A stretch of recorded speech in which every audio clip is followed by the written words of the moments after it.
আলোচনার বিষয় সুখী দম্পতি। বিষয় কি? কথা বলে না। দম্পতি বোঝেন?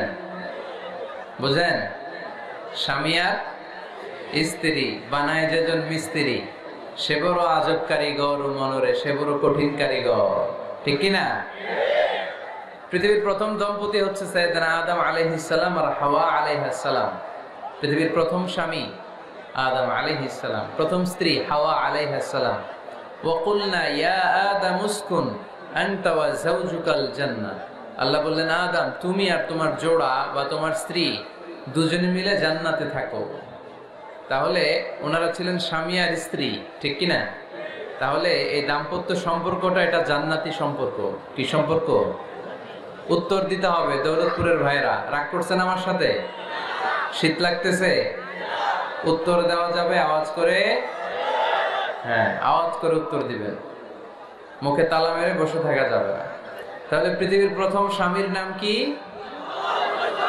আদম আলাইহিস সালাম। পৃথিবীর প্রথম স্ত্রী হাওয়া আলাইহাস সালাম। এই দাম্পত্য সম্পর্কটা বড় মধুর, বড় গভীর, বড্ড ভালোবাসা, ঠিক কিনা? স্বামী আর স্ত্রী, স্বামী আর স্ত্রী, এই সম্পর্কটাকে আল্লাহ তাআলা কোরআনে পোশাকের সাথে তুলনা করেছেন। কিসের সাথে? পোশাক। আরবিতে বলে লিবাস। আরবিতে কি বলে? লিবাস। আল্লাহ বলেছেন, ও নারীরা তোমরা পুরুষদের জন্য পোশাক, আর ও পুরুষেরা তোমরা নারীদের জন্য পোশাক। পড়েন সুবহানাল্লাহ। পোশাকের বেসিকলি তিনটা কাজ। কয়টা? কেউ কথা কয় না, আরো জোরে বলেন কয়টা? এখন আওয়াজ আসলো কোত্থেকে? আওয়াজ করে উত্তর দিবেন, চিল্লায় বলেন পোশাকের কাজ কয়টা? এভাবে শেষ পর্যন্ত খোঁচায় যেন সাউন্ড বের করা না লাগে, স্বপ্রণোদিত ভাবে উত্তর করবেন, ক্লাসের মতো হোক। তিনটা কাজ। এক নাম্বার কাজ হচ্ছে পোশাক ইজ্জতের আবরু, লজ্জাস্থান ঢেকে রাখে, ঠিক কিনা? আমাদের লজ্জাস্থান ঢেকে রেখেছে আমাদের পোশাক। ঠিক তেমনি স্বামী তার স্ত্রীর ইজ্জত হেফাজত করে, স্ত্রী তার স্বামীর ইজ্জত হেফাজত করে, স্বামী তার স্ত্রীর চরিত্র হেফাজত করে, আর স্ত্রী তার স্বামীর চরিত্র হেফাজত করে। এজন্য আল্লাহ একে অপরের উদাহরণ দিতে যে লেবাস বা পোশাকের সাথে তুলনা দিয়েছেন। সুবহানাল্লাহ পড়েন। পোশাকের দুই নাম্বার কাজ হচ্ছে সৌন্দর্য। এই যে কত সুন্দর ডিজাইন করা, এমব্রয়ডারি করা পোশাক যখন আমরা পরি সুন্দর লাগে না? তেমনি পুরুষের চোখে নারী সুন্দর, নারীর চোখে পুরুষ সুন্দর, স্বামীর চোখে স্ত্রী সুন্দর, স্ত্রীর চোখে স্বামী সুন্দর। সুবহানাল্লাহ পড়েন। পোশাকের তিন নাম্বার কাজ হচ্ছে কমফোর্ট, আরাম দেয়া, প্রশান্তি দেয়া। শীতকালে এই যে আমরা ব্লেজার পরেছি, জ্যাকেট পরেছি, অনেকে চাদর গায়ে দিয়েছেন, কেউ মাথায় রুমাল দিয়েছেন, কেউ গলায় মাফলার দিয়েছেন, একটা উষ্ণ উষ্ণ আরাম আছে না নাই? আবার গরমের কালে পাতলা সুতি কটনের কাপড় পরলে একটা আরাম আছে না নাই?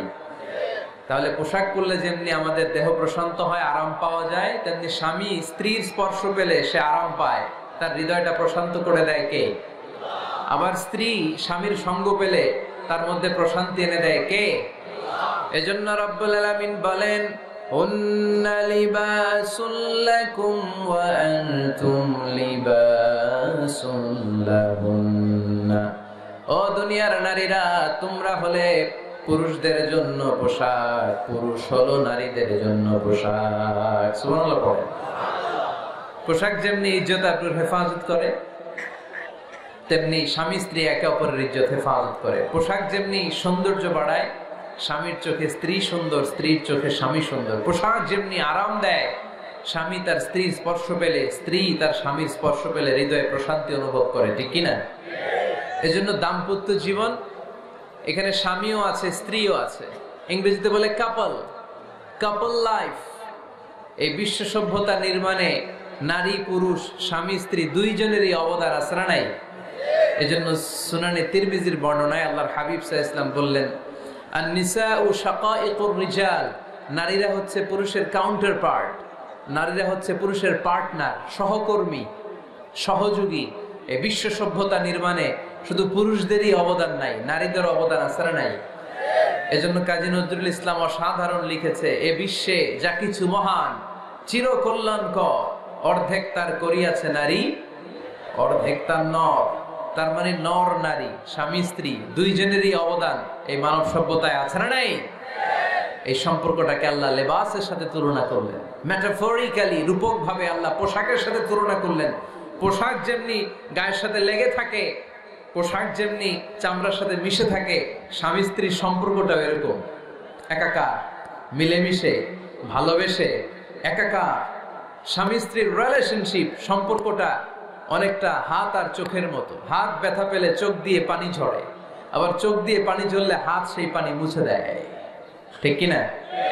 তাহলে সম্পর্কটা কেমন যেন হাত আর চোখের মতো। হাত কেটে গেলে পানি পড়ে কোন দিক দিয়ে? চোখ দিয়ে পানি ঝরে। আবার চোখ দিয়ে পানি ঝরলে চোখের পানি মোছার জন্য হাতের দরকার আছে না নাই? তাহলে একেবারে মিলেমিশে একাকার সুখী দাম্পত্য জীবন। স্বামী স্ত্রী এই জান্নাতি সম্পর্কটাকে কিভাবে উপভোগ করবে, কিভাবে একে অপরের সাথে ডিলিংস করবে, আচরণ করবে, এ ব্যাপারে কোরআন এবং সুন্নাহ আমাদের জন্য গাইডলাইন দেয়া আছে না নাই? আমরা গাইডলাইন নিব কোরআন থেকে। কোত্থেকে? কোরআন থেকে আর সুন্নাহ থেকে। কারণ এই কোরআন আর সুন্নাহ আমাদেরকে সঠিক জীবন দর্শন শিখায়, কিভাবে এই পৃথিবীতে চললে পৃথিবীতেও সুখ আবার আখেরাতেও সুখ, এর সব দিক নির্দেশনা কোরআনে আছে না নাই? তাহলে এই যে স্বামী স্ত্রীর দাম্পত্য জীবন, এক্ষেত্রে প্রত্যেককে আল্লাহ তাআলা কিছু দায়িত্ব দিয়েছে। আজকে দায়িত্বগুলোর ব্যাপারে আমরা শুনবো। স্ব স্থানে থেকে প্রত্যেকেই, স্বামী যদি স্বামীর দায়িত্ব পালন করে, স্ত্রী যদি স্ত্রীর দায়িত্বটুকু পালন করে, তাহলে দাম্পত্য জীবনটাকে জান্নাতি দাম্পত্য সুখ দিয়ে ভরে দিবে কে? আল্লাহ। আমাদের প্রত্যেকের দাম্পত্য জীবন সুখী হোক, সমৃদ্ধ হোক, আমরা চাই কি চাই না? অনেকে বলে হুজুর সুখ নাই, সুখ নাই, ঘরের ভেতরে গেলেই জাহান্নাম। আহা, কথা শোনে না আমার। আবার স্ত্রীরা বলে হুজুর দোয়া করবেন, পরকিয়া করে, খালি এসএমএস পাঠায়, আমারে ভালো লাগে না, এখন এখন অন্য দিকে ঘুরে। এরকম আসরা নাই? দুই দিক থেকে অভিযোগ। বোনদের জন্য কোনো প্যান্ডেল ট্যান্ডেল আছে নাকি আজকে? হ্যাঁ, দিনের বেলা সমাবেশ ছিল তো এটা হয়ে গেছে। তো আমরা প্রথমে স্বামীর দায়িত্ব শুনবো। দাম্পত্য জীবনে স্বামীকে আল্লাহ তাআলা কি দায়িত্ব দিয়েছে, তারপর স্ত্রীকে আল্লাহ তাআলা কি দায়িত্ব দিয়েছে, এবং দুইজনের আবার কালেকটিভ সম্মিলিত কিছু দায়িত্ব আছে, এগুলো আমরা শুনবো। শুনতে রাজি আছেন তো? কষ্ট হচ্ছে আপনাদের? আচ্ছা, এই বাম দিকটা আমাকে কষ্ট দিয়েই যাচ্ছে, খালি আওয়াজ, কথা। একটু থামছে আবার শুরু। কেন? আমার দিকে তাকান। আরেকজনে থামতে বলছে কি আপনারা? এই থামো থামো, এগুলো বলেন কেন? আপনি থামেন, তাই তো হয়ে গেল। হ্যাঁ, আবার আমার সাথে কথা বলেন, আপনি চুপ। তো প্রথমে আমরা সম্মিলিত দায়িত্বের কথা শুনবো। সম্মিলিত ভাবে আল্লাহ স্বামী স্ত্রী দুইজনকেই কিছু দায়িত্ব দিয়েছে, যে দায়িত্বটা দুইজনের উপরই বর্তায়। এরপরে শুনবো স্বামীকে আল্লাহ কিছু দায়িত্ব দিয়েছে, এটা শুনবো। এরপরে স্ত্রীকে কিছু দায়িত্ব দিয়েছে। আল্লাহর কাছেও এই দায়িত্বগুলো যদি স্বামী স্ত্রী সম্মিলিতভাবে পালন করে, এক একটা ঘরকে আল্লাহ জান্নাতি পরিবার বানায় দিবে, সুখী সমৃদ্ধ জান্নাতি দম্পতি বানায় দিবে। এরকম দাম্পত্য জীবন, সুখময় দাম্পত্য জীবন আমাদের হোক। আমরা চাই কি চাই না? চাই।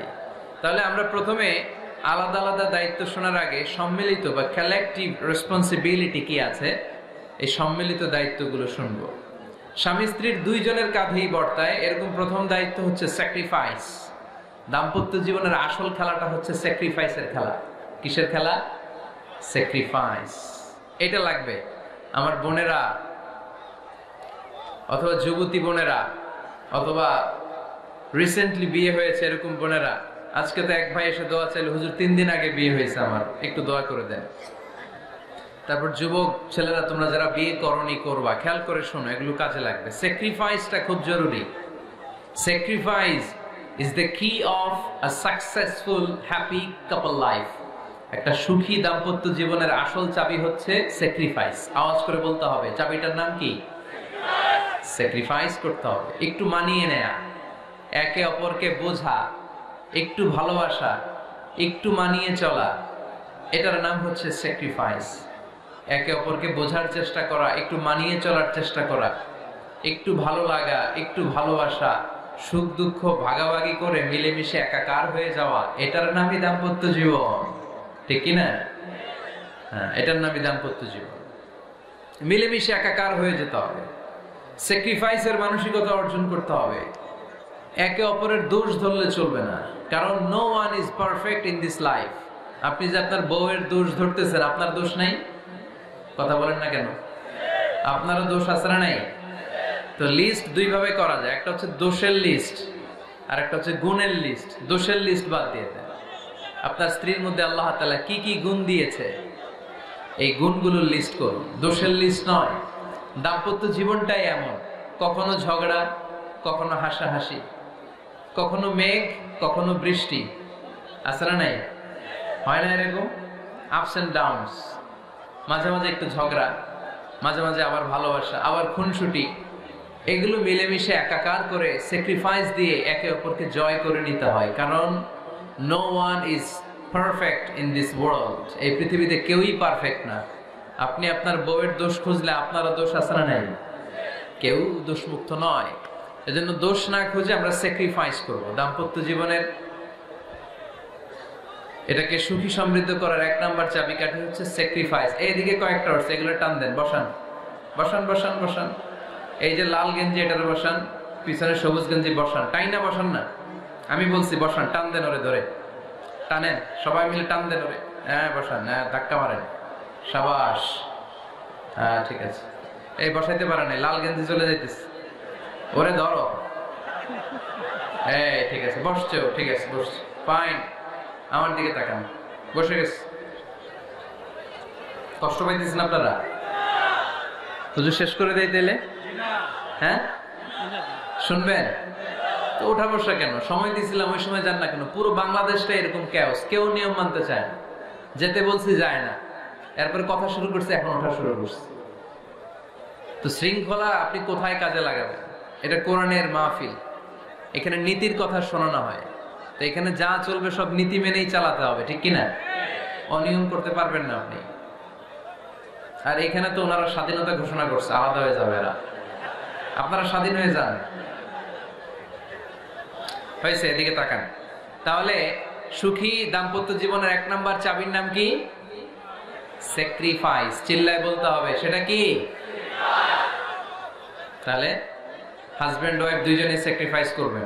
দাম্পত্য জীবনকে সুখী করার দুই নাম্বার কালেকটিভ ফর্মুলা হচ্ছে ঝগড়া করা যাবে না। ঝগড়া আপনারা করেন নাকি ভাবির সাথে? ভাবির সাথে ঝগড়া করেন কে কে? দেখি হাত তোলেন।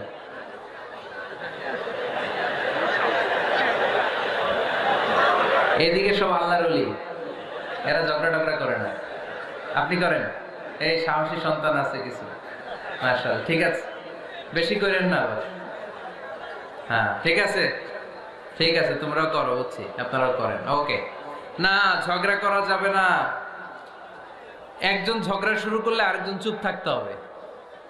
দুইজনই ঝগড়া করলে, দুইজন রেগে গেলে ঝামেলা আছে না নাই?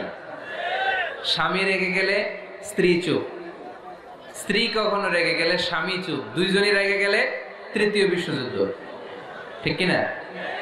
এজন্য ঝগড়া করতে দেয়া যাবে না, কারণ এই ঝগড়া, সামান্য ঝগড়া থেকে এই ঝগড়া বাড়তে বাড়তে এটা বিচ্ছেদের দিকে গড়ায়, ডিভোর্স হয়ে যায়। এরকম কত কেস যে আমার কাছে আসে, কত কেস যে আমার কাছে আসে যে হুজুর ছোট্ট ঝগড়া থেকে আমাদের মধ্যে ঝগড়া বাড়তে বাড়তে ইগো প্রবলেমের কারণে বিচ্ছেদে গড়ায়। আর এই ঝগড়া একটু শুরু হলে ইবলিশ শয়তানের কাজ হচ্ছে পালে বাতাস দেয়। কি দেয়? পালে বাতাস পেলে এটা দাউ দাউ করে উঁচু হয়ে ওঠে। আগুনের মধ্যে যেমনি কেরোসিন ঢাললে দাউ দাউ করে জ্বলে, সামান্য ঝগড়ার ছোতা পেলে ইবলিশ শয়তান খালি দাউ দাউ করে এই ঝগড়ার আগুনকে জ্বালিয়ে দেয়, ঠিক কিনা? এজন্য ঝগড়া করবেন না, মেহেরবানি করে ঝগড়া শুরু করবেন না। যে কোনো মূল্যে এই ঝগড়াকে থামায় রাখতে হবে। তো ফ্যামিলিতে ঝগড়া অনেক সময় হয়ে যায়, কিন্তু একজন ঝগড়া করলে আরেকজন চুপ থাকতে হবে। ঝগড়া নিয়ে একটা মজার গল্প আছে, শুনবেন? বিশৃঙ্খলা ভোগ করলে তো গল্প শোনানো যাবে না, একেবারে চুপ। আমার দিকে তাকান, তাকিয়েছেন? ঝগড়া নিয়ে যে গল্পটা, সেটা হচ্ছে এক স্বামী ওয়াজ শুনে বাড়িতে গেছে রাত 11টায়। তো বাড়ির কাছাকাছি যেতে না যেতে স্ত্রীর আবার স্বভাব হচ্ছে রাতের খাবারটা স্বামীর সাথে একসাথে খায়, আলাদা খায় না। তো বাড়ির সামনে যেই স্বামী ফোন দিছে ওয়াইফকে, শুরু করার আগে দরজাটা খোলো, আমি চলে আসছি। তো ওয়াইফ এসে দরজা খুলে দিচ্ছে। এবার স্বামী ঘরে ঢুকে বলে, শুরু করার আগে রাতের খাবারটা দিয়ে দাও টেবিলে, খেয়ে ফেলি। স্ত্রী বেচারি ডাইনিং টেবিলে খাবার দিয়েছে, হাজবেন্ড বেচারা ওয়াশরুম থেকে ফ্রেশ হয়ে ডাইনিং টেবিলে বসেছে, স্ত্রীও বসেছে। তো খুব বড্ড গরম। হাজবেন্ড বলে, শুরু করার আগে ফ্যানটা ছাড়ো। এইবার তো স্ত্রী বেচারি রেগে মেগে আগুন, কি আসার পর থেকে শুরু করার আগে কি শুরু করার আগে? হাজবেন্ড বলে, এই তো শুরু হয়ে গেল। মানে কি? ঝগড়া। মানে কি? ঝগড়া। প্রিয় ভাইয়েরা, ঝগড়া করবেন না। স্বামী রেগে গেলে স্ত্রী চুপ থাকবেন, স্ত্রী রেগে গেলে স্বামী চুপ থাকবেন। কারণ সহিহ মুসলিমে এসেছে, ইন্না ইবলিসা ইয়াদাউ আরশাহু আলাল মা। ইবলিস শয়তান তার সিংহাসন গেড়েছে সাগরের উপর। কোথায়? ইবলিসের সিংহাসন কোথায়? সাগরের উপর। সুম্মা ইয়াবআসু সারায়াহু, সে প্রতিদিন সকালবেলা তার সাঙ্গপাঙ্গরে গোটা পৃথিবীতে পাঠায়, যা পৃথিবীতে ফাসাদ সৃষ্টি কর। ইবলিস যখন সাঙ্গপাঙ্গদেরকে গোটা পৃথিবীতে ছড়িয়ে দেয়, সারাদিন ধোঁকা দেওয়ার পরে, ওয়াসওয়াসা দেওয়ার পরে, রাত্রিবেলা ইবলিসের কাছে ফিরে আসে, এসে বলে, ও ইবলিস, আমি আজকে আল্লাহর বান্দাদেরকে দিয়ে মিথ্যা কথা বলিয়েছি। ইবলিস বলে, এটা তো কোনো ব্যাপারই না, এগুলোই তো তোদের কাজ। আরেক শয়তান বলে, আমি ওজনে কম দিয়েছি একজনের মাধ্যমে বাজারে। ইবলিস বলে, এটাও তেমন বড় কোনো কাজ নয়। আরেকজন বলে, আমি সুদের ডিলিংস করিয়েছি। ইবলিস বলে, এটাও কোনো কাজ নয়। আরেক শয়তান বলে, আমি মদের আড্ডাখানায় নিয়ে মসজিদে যেতে নিয়েছিল, সেখান থেকে সরিয়ে মদের আড্ডাখানায় আল্লাহর বান্দাদেরকে নিয়েছি। ইবলিস বলে, এইটাও তেমন বড় কোনো কাজ নয়। আরেক শয়তান এসে বলে, মা তারাকতুহু হাত্তা ফাররাকতু বাইনাহু ওয়া বাইনা ইমরাআতিহি, আমি এক আল্লাহর বান্দার সাথে বান্দির ঝগড়া লাগিয়ে ঝগড়া করাতে করাতে তালাক পর্যন্ত নিয়ে গিয়েছি। মা তারাকতুহু হাত্তা ফাররাকতু বাইনাহু ওয়া বাইনা ইমরাআতিহি, আমি এক ইমানদার পরিবারকে ধ্বংসের শেষ প্রান্তে নিয়ে গিয়েছি। সামান্য ঝগড়ার পরে আমি ওয়াসওয়াসা দিতে দিতে ঝগড়া বাড়াতে বাড়াতে তালাক পর্যন্ত নিয়েছি। ইবলিস বলে, শাবাশ, তুই তো কাজের মতো কাজ করেছিস, আমার কাছে আয়, আমার কাঁধে ওঠ। ইবলিস তখন ওই শয়তানকে কাঁধে নিয়ে নাচতে শুরু করে।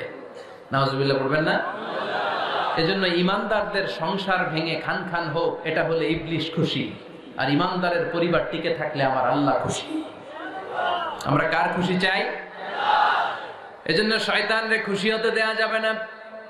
ইমানদারদের পরিবারগুলো ঝগড়ার মাধ্যমে ভেঙে যাক, সব সময় শয়তানের মিশন এটা। আর ইমানদারদের পরিবারগুলো টিকে থাক, এটা আমার আল্লাহ সব সময় চায়। সুবহানাল্লাহ পড়েন। এজন্য দৌলতপুরের ভাইরা, ঝগড়া করবেন না।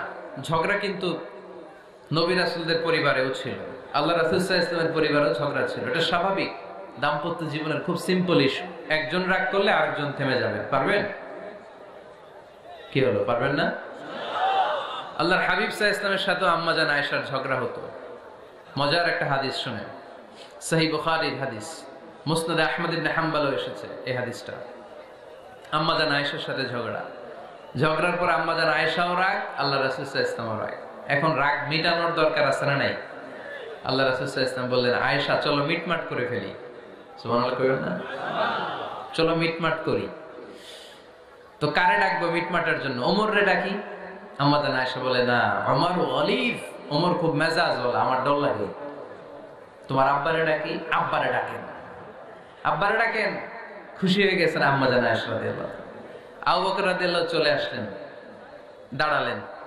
এবার বিষ্ণু সাল্লাল্লাহু আলাইহি ওয়াসাল্লাম বললেন, তাতাকাল্লিমিন আও আতাকাল্লাম, কি ঘটছে আমাদের মাঝে, তুমি বলবা না আমি বলবো? আম্মা জান আয়েশা বললেন, তাতাকাল্লামু আনতা ওয়ালা তাকুল ইল্লা হাক্কান, আপনিই বলেন, তবে সত্য ছাড়া মিথ্যা বলবেন না। আবু বকর রাদিয়াল্লাহু তাআলা আনহু শুনে রেগে গেলেন, কি এ কেমন কথা তোমার? নবীকে উদ্দেশ্য করে তুমি বলছো সত্য ছাড়া মিথ্যা বলবেন না, নবী কখনো মিথ্যা বলবে নাকি? রেগে মেয়ের গায়ে মেরেছে এক চর খেয়ে আম্মা জান আয়েশা উল্টে পড়ে গেলেন। সাইয়েদনা আবু বকর রাদিয়াল্লাহু তাআলা আনহু রেগে গড়গড় করতে লাগলেন, আবার মারার জন্য উদ্যত হলেন। আম্মা জান আয়েশা রাদিয়াল্লাহু তাআলা বাঁচার জন্য এবার বিশ্বনবীর পিছনে যে আশ্রয় নিলেন। সুবহানাল্লাহ পড়বেন না? বিশ্বনবী সাইয়েদনা আবু বকরের সামনে দুই হাত মেলে ভেবে দাঁড়িয়ে গেলেন। আল্লাহর হাবিব যখন আম্মা জান আয়েশাকে বাঁচানোর জন্য দুই হাত উঁচু করে দাঁড়িয়ে গেলেন, সাইয়েদনা আবু বকর থেমে গেলেন। সাইয়েদনা আবু বকর এই পরিস্থিতি দেখে ঘর থেকে বের হয়ে ঘরের বাইরে দাঁড়ালেন। এবার আল্লাহর রাসূল সাল্লাল্লাহু আলাইহি ওয়াসাল্লাম আম্মা জান আয়েশাকে তুললেন, বললেন, ইয়া আয়েশা কাইফা রাআইতিনি আনকাসতুকি মিনার রাজুল, দেখলা নাকি কেমন করে আমি তোমার বাবার হাত থেকে তোমারে বাঁচালাম। আজকে আমি যদি সামনে দাঁড়িয়ে না বাঁচাতাম, তোমার বাবা তোমারে একেবারে মেরেই ফেলতো। সুবহানাল্লাহ পড়ে। দেখছো আয়েশা, আমি বাঁচাইলাম তোমারে, আমার সাথে ঝগড়া করো, আমি বাঁচাইলাম। এই কথা শুনে আম্মা জান আয়েশা রাদিয়াল্লাহু তাআলা লজ্জায় পড়ে হেসে দিলেন। সুবহানাল্লাহ পড়বেন না? এত আস্তে সুবহানাল্লাহ। লজ্জায় হেসে দিলেন। বিশ্বনবী সাল্লাল্লাহু আলাইহি ওয়াসাল্লাম এবার হেসে দিলেন। দুইজনের হাসাহাসি শুনে বাইরে থেকে আবু বকর রাদিয়াল্লাহু তাআলা আনহু হাসির আওয়াজ শুনে অবাক, কি রে এতক্ষণ যুদ্ধ এখন আবার হাসি কেন? হাসে দেখার জন্য সাইয়েদনা আবু বকর রাদিয়াল্লাহু তাআলা আনহু ঘরের ভেতরে ঢুকলেন। ঢুকে দেখেন আম্মা জান আয়েশাও হাসে, বিশ্বনবীও হাসে। সাইয়েদনা আবু বকর হেসে দিলেন, আরশের উপর থেকে খুশি হয়ে গেলেন কে?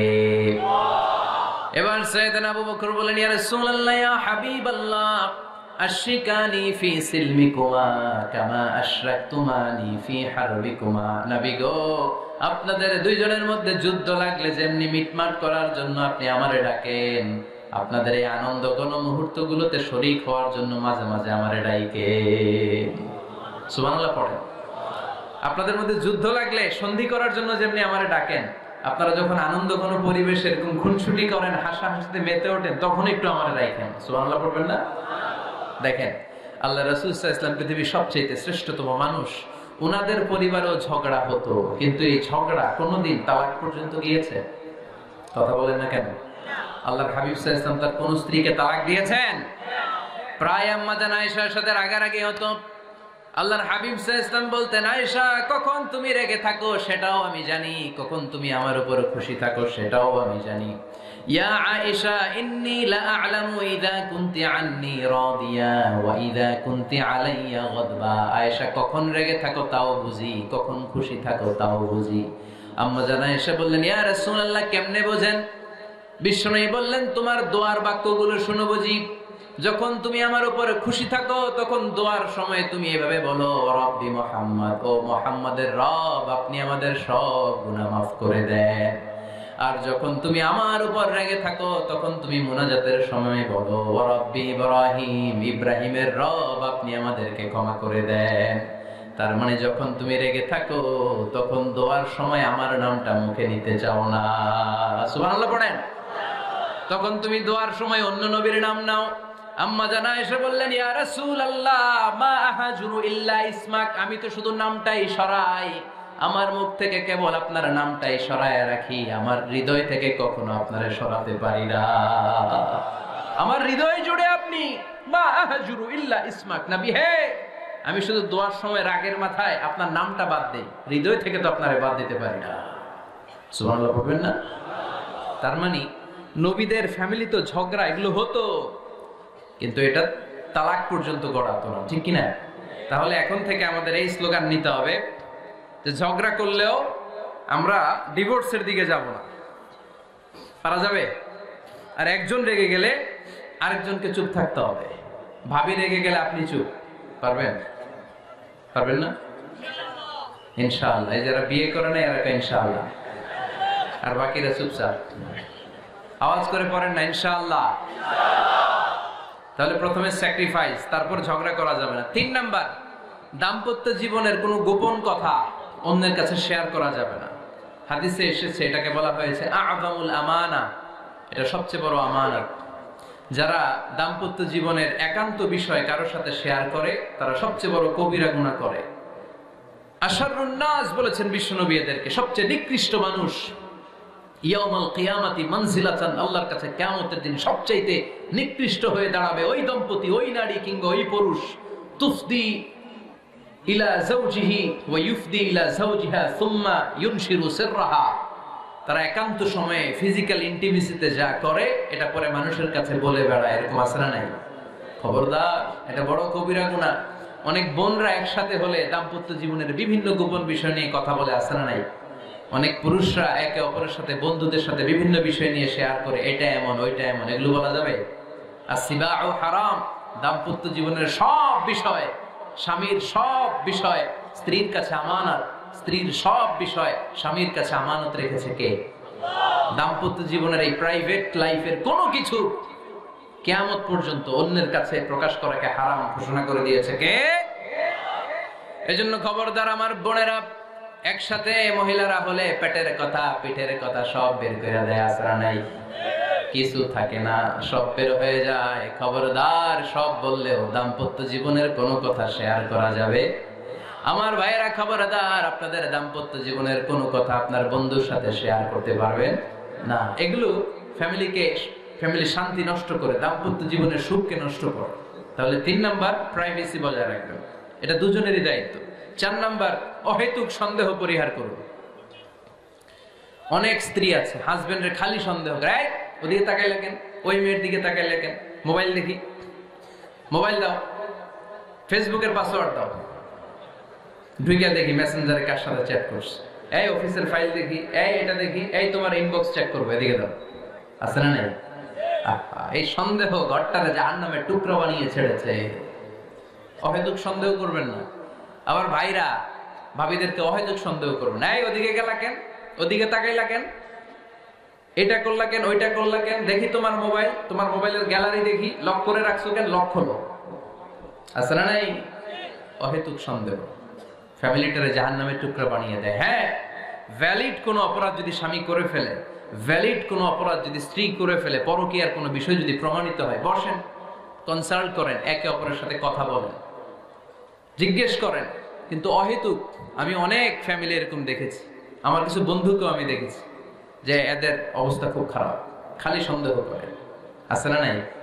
এই সন্দেহের রোগটা বড় রোগ, এই রোগ থেকে বেরিয়ে আসতে হবে, অহেতুক সন্দেহ করা যাবে না। 5 নাম্বার, হাজব্যান্ড ওয়াইফের দায়িত্ব হচ্ছে একে অপরের সহযোগী হতে হবে, সহকর্মী। আল্লাহর জান্নাত পাওয়ার ক্ষেত্রে একে অপরের সহযোগী। আপনি একা জান্নাতে যাবেন, ভাবি জাহান্নামে, এটা আপনি চান? জি না, আওয়াজ নাই আমগো গলায়।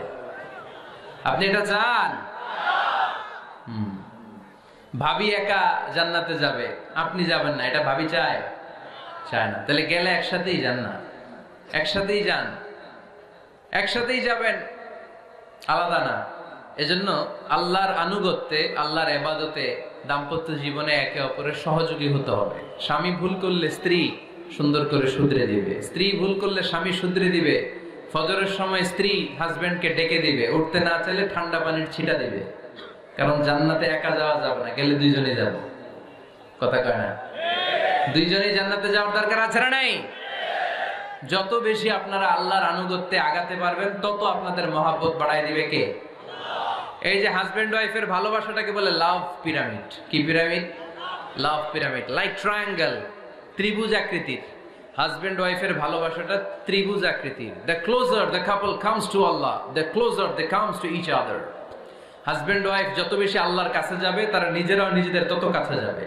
হাজবেন্ড ওয়াইফ আল্লাহর সম্পর্ক থেকে যত দূরে সরে যাবে, তারা নিজেরাও নিজেদের থেকে তত দূরে সরে যাবে, ঠিক কিনা?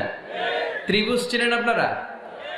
হ্যাঁ, এই জিওয় কয়েকজন জিওয়, আপনারা ত্রিভুজ চিনেন না? চিনি, জিওয়, ঠিক আছে। ত্রিভুজের কয় কোণা? হ্যাঁ, 3 কোণা। এই যে এরকম লাভ পিরামিড, 3 কোণা। এই উপরের কোণায় আল্লাহর অবস্থান, আর এই কোণায় স্বামী, এই কোণায় স্ত্রী। তো তারা আল্লাহর দিকে যত যাবে, নিজেরাও তত কাছে যাবে। আর তারা আল্লাহর সম্পর্ক থেকে যত দূরে চলে যাবে, নিজেদের মধ্যে দূরত্ব বাড়তে থাকবে, ঠিক কিনা? পিরামিডটা বুঝতে পারছেন? ত্রিভুজ আকৃতির সম্পর্কটা লাভ পিরামিড এরকম, 3 কোণা। উপরের কোণায় থাকে আল্লাহ, এদিকে স্বামী, এদিকে স্ত্রী। তারা যদি আল্লাহর কাছে উভয়ে যেতে চায়, উভয়ে কাছাকাছি আসতেছে না? কথা বলেন না কেন? আর আল্লাহর আনুগত্য ইবাদত থেকে দুজন যদি দূরে সরে যায়, তাহলে দুজনের দূরত্ব বাড়িয়ে দেয় কে? এজন্য স্বামী হবে স্ত্রীর সহযোগী, সহকর্মী। নামাজের সময় একে অপরকে ডেকে দিবেন, মোবাইলে অ্যালার্ম দিয়ে রাখবেন। স্বামী স্ত্রীরে ডাকেন, স্ত্রী স্বামীরে ডাকেন। স্বামী স্ত্রীকে কোরআন তেলাওয়াত শোনাবেন, স্ত্রী স্বামীর কোরআন তেলাওয়াত শোনাবেন, ফ্যামিলিটারে জান্নাতি ফ্যামিলি বানায় দিবে কে? তাহলে এই পাঁচটার দায়িত্ব কালেকটিভ রেসপন্সিবিলিটি, স্বামীর উপরও বর্তায়, স্ত্রীর উপরও বর্তায়। এগুলো মেনে চললে দাম্পত্য জীবন সুখকর করে দিবে কে? মনোযোগ আছে? কষ্ট হচ্ছে? এবার আমরা হাজবেন্ডের দায়িত্ব শুনবো। হাজবেন্ডের প্রথম দায়িত্ব হচ্ছে, হাজবেন্ড হচ্ছে caretaker of the family, in charge, protector. আর রিজালু কাওয়ামুনা আলান নিসা। আল্লাহ বললেন স্বামী হলো তার স্ত্রীর ইনচার্জ, প্রোটেক্টর, স্ত্রীকে সুরক্ষা দিবে, স্ত্রীকে টেক কেয়ার করবে, স্ত্রীর দায়িত্বে থাকবে। এই দাম্পত্য জীবনের দুইজনের সংসারকে, সংসারের মধ্যে স্বামীকে দায়িত্বশীল বানিয়েছে কে? পুরুষ দায়িত্বশীল। পুরুষ কখনো নারীর ক্ষতি করে না, সুপুরুষ নারীর ক্ষতি করে না, ঠিক কিনা? গোটা পুরুষ সমাজ নারী সমাজের সুরক্ষা দিবে। যেগুলো নারীকে একান্তে পেলে রেপ করে, যে ঢাকা বিশ্ববিদ্যালয়ে একটা রেপের ঘটনা ঘটছে না, যে এই বেয়াদবটা এই কাজ করেছে, এটা কি পুরুষ না কুপুরুষ? এটা কি সুপুরুষ না কুপুরুষ? সুপুরুষ নারীর প্রোটেকশন দেয়, নারীর টেক কেয়ার করে, তার ইনচার্জ, তার দায়িত্বশীল। দাম্পত্য জীবনে অর্থনৈতিক যত দায় দায়িত্ব আছে সব আল্লাহ তাআলা পুরুষের কাঁধে দিয়েছে। কার কাঁধে? এই দাম্পত্য লাইফে নারীর কোনো অর্থনৈতিক দায় দায়িত্ব নারীর কাঁধে আল্লাহ দেয় নাই। এজন্য সব অর্থনৈতিক দায়িত্ব পুরুষের ঘাড়ে। 4টা অর্থনৈতিক দায়িত্ব আছে। পুরুষ নারীকে মহারণা দিবে, পুরুষ নারীকে খাবারের ব্যবস্থা করবে, পুরুষ নারীকে পোশাকের ব্যবস্থা করবে, পুরুষ নারীর জন্য রেসিডেন্সিয়াল ব্যবস্থা করবে, ঠিক কিনা? وآتوا النساء صدقاتهن نحلا فإن طبن لكم عن شيء منه نفسا فكلوه هنيئا مريئا। সুবহানাল্লাহ পড়ে। সব স্বামীদেরকে আল্লাহ ডেকে বললেন, ও স্বামীরা শোনো শোনো, বিয়ের পর সাথে সাথে স্ত্রীর কাছে তুমি মোহরানা আদায় করে দাও। মোহর দেয়া নফল নাকি ফরজ? জোরে বলেন। তোমরা কি দাও? সিলটি পুলা মোহরানা দাও? হ্যাঁ, মোহরানা দিতায় নাকি যৌতুক খাইতা? খিদা করতা? হ্যাঁ, কি দিব? মোহরানা দিব। মোহরানা দেয়াকে ফরজ করেছে কে? আল্লাহ। তো মোহর দিতে টাকা লাগে না? এই টাকার দায়িত্ব পুরুষের ঘাড়ে দিছে কে? 2 নাম্বার দায়িত্ব, আলাল মাউলুদি লাহু রিজকুহুন্না ওয়া কিসওয়াতুহুন্না বিল মা'রুফ। স্বামী স্ত্রীর জন্য খাদ্যের ব্যবস্থা করবে, পোশাকের ব্যবস্থা করবে।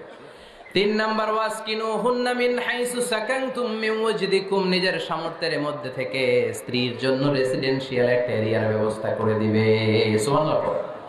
তাহলে অর্থনৈতিক দায়িত্বের মধ্যে 4টা: মোহরানা দেয়া, মিলস খাবারের ব্যবস্থা করা, মানে ফুডিং এন্ড ক্লোথিং, পোশাকের ব্যবস্থা করা, সর্বশেষ রেসিডেন্সিয়াল ব্যবস্থা করা। এই যে অর্থনৈতিক সব দায়িত্ব, খরচ যেখানেই আছে, সব দায়িত্বগুলো পুরুষের কাঁধে দিল কে? চিল্লায় বলেন কে? খরচের সবকিছু আল্লাহ তাআলা পুরুষের কাঁধে দিয়েছেন। এটা হচ্ছে পুরুষের ফিনান্সিয়াল দায়িত্ব। এবার দাম্পত্য জীবনে পুরুষের নন ফিনান্সিয়াল কিছু দায়িত্ব আল্লাহ তাআলা দিয়েছেন, এগুলো আমরা শুনবো। এদিকে ওঠাওয়াটি করলেন কে কে দেখি? আটকান, এদেরকে আটকান। ধরেন ধরেন, এদেরকে ধরেন। হ্যাঁ, কি হয়েছে? শেষ করে দিব তো? খিতা হইতা? হ্যাঁ, জোরে মাতো। চলবে চলবে? হ্যাঁ, তাকবীর পড়েন তো দেখি, যারা চলবে বলতেছেন লিল্লাহি তাকবীর।